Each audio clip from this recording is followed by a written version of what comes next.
My older brother, a 30-year-old male, pursued higher education and later worked as an accountant in the city. Meanwhile, I, a 27-year-old male, started working for my dad as a plumber at the age of 15. I attended college to obtain qualifications in plumbing and gas. Around the time the pandemic began, my brother moved back from the city and joined my dad, who was 55 years old at the time, in our family plumbing business. Unfortunately, my dad's health had deteriorated due to asbestosis, rendering him unable to work effectively. Despite his declining health, he continued to work alongside me on Fridays, even though I had taken over the business operations for the past 2 years. During the pandemic, we faced challenges initially, but we managed to bounce back. We expanded our business, now operating 50 vans, each with 1 qualified and 1 trainee plumber. However, last month, my dad announced his decision to step down from the business due to his health. To my dismay, he handed over the business to my brother and asked me to relinquish my role as the acting CEO. This decision deeply upset me, especially considering my long-standing dedication to the business. In the beginning, it was just my dad and me, as my brother had no interest in joining the family business, dismissing it as unworthy of his time. Now he was suddenly the boss, despite lacking knowledge of our trade. I confronted my dad about his choice, but he justified it by pointing out my brother's family responsibilities and university education. Many of our employees were also unhappy with this decision, expressing their intention to leave if I did. Faced with this situation, I decided to leave the family business and start my own. Despite the hurtful messages and criticisms I received, I expressed gratitude to those who supported me. My plan was to reach out to our large clients, hoping to take over projects that had been postponed due to the pandemic. I also had the support of 20 colleagues willing to work with me. With my savings from the past 12 years, I believed I had enough to start my own business and stand on my own feet. Despite the challenges, I was determined to make my new venture successful, although I couldn't help feeling guilty about competing with my family. You shouldn't have to endure this injustice. They not only took the business away from you, but also from all the loyal employees who don't want to work under an inexperienced CEO. It's not just about you, Hall. It's about everyone affected by this decision. Your father could have split the business 50-50, with your brother handling the accounting side and you managing production. I would suggest offering this solution to your father. If he refuses, I would advise cutting all contact and blocking relatives. In your shoes, I would start my own business and never look back. Your brother turned his back on the family business while you poured your heart and soul into building it. Honestly, I thought your brother's return would unite us all into one big family company. It's heartbreaking that your father allowed this to happen, especially the significant pay cut you had to endure. This clearly shows how he values you compared to your brother. I am truly sorry for what you're going through. I hope you find the strength to run your brother's business out of the market. Thank you for your support. The most difficult part is that my brother agreed to the pay cut. I was still earning a decent wage, but it felt like a betrayal. I'd always believed my father would divide the business between us, not leave me on the sidelines after everything I did to build it. Now for an update. I want to make it clear that I don't intend to start a business with the purpose of destroying my brother. Despite my anger, I've invested almost 13 years in this business, and I don't want to see anyone lose their job or witness the downfall of the company. It's currently 5 a.m. in England, and your support has been invaluable. I plan to talk to my father around 8 a.m. I'll take him out for breakfast to have an honest conversation. I'm not sure if I'll get the answers I seek, but I love my family and want my future kids to know them. I'll update you all after today's events. Second update. As I mentioned in one of the comments, I believe my family has found my post, and they confirmed it this morning when I arrived at my parents' house.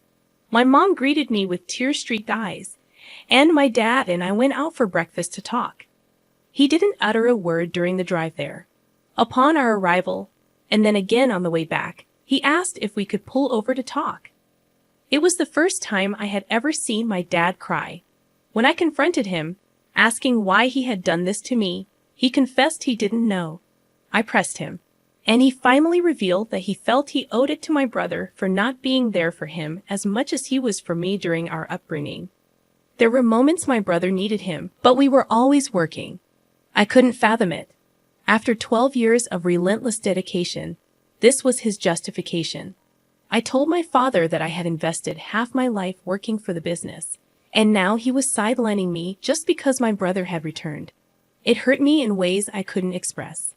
To my surprise, he wasn't angry when he discovered the post I had shared. Instead, he seemed remorseful.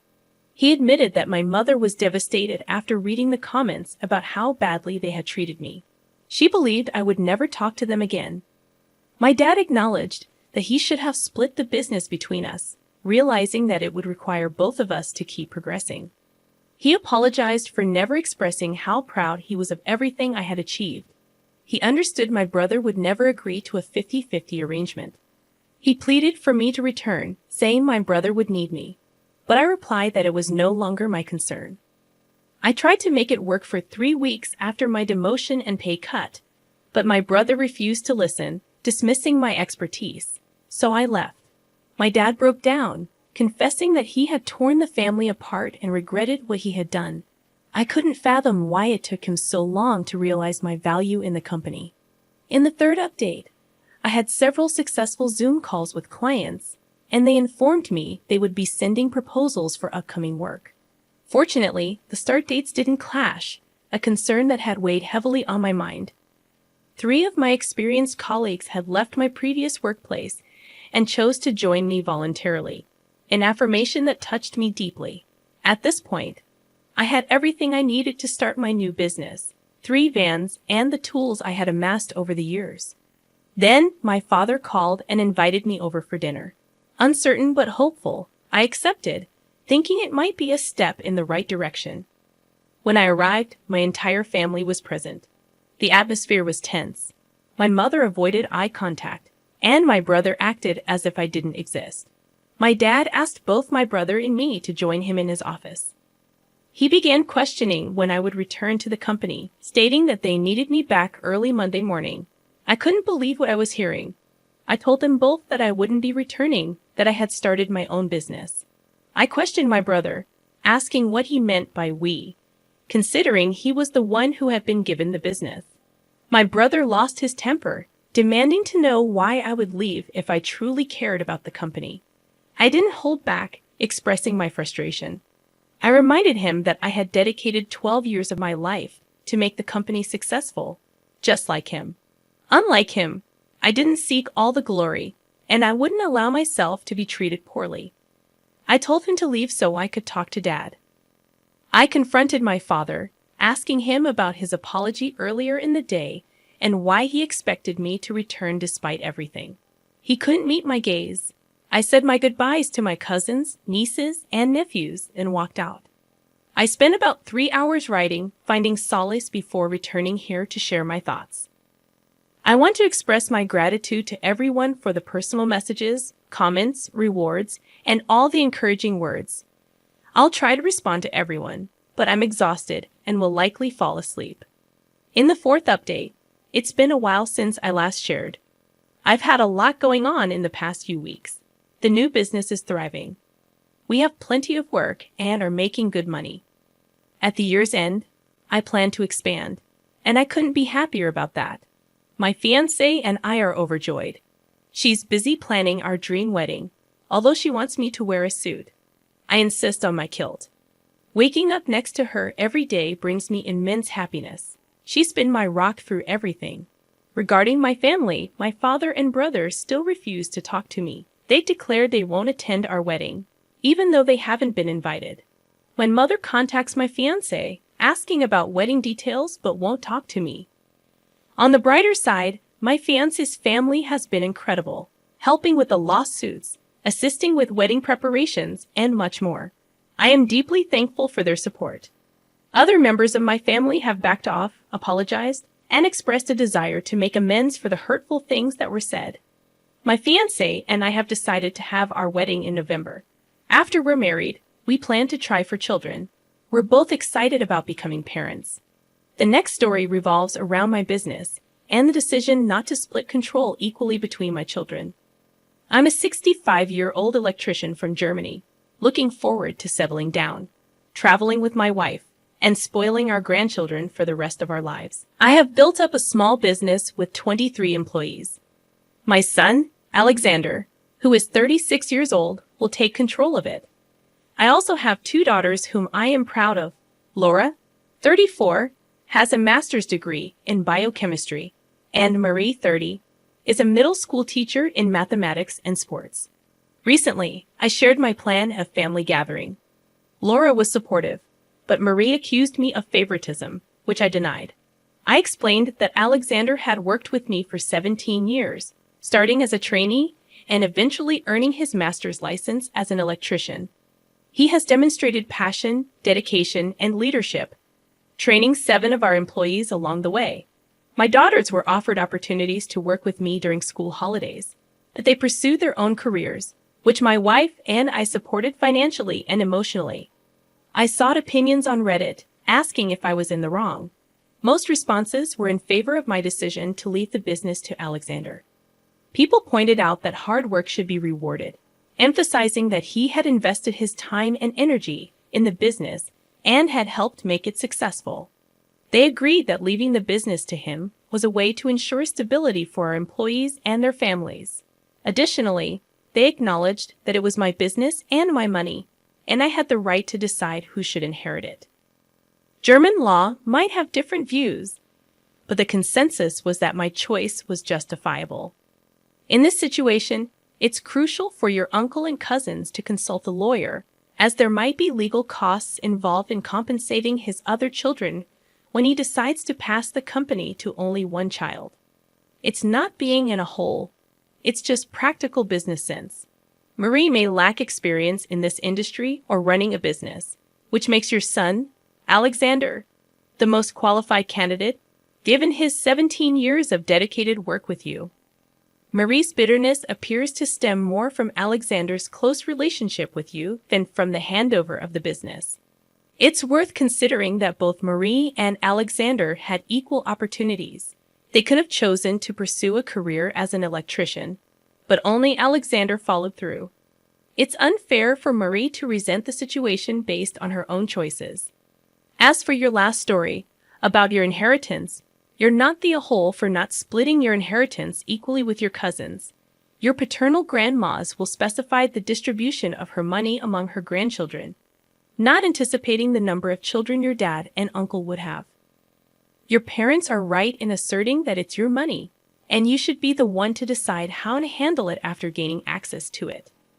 The accusations of selfishness are unwarranted, especially considering the unique circumstances that led to the uneven distribution. Your upbringing and your parents' financial decisions are entirely unrelated to the situation at hand.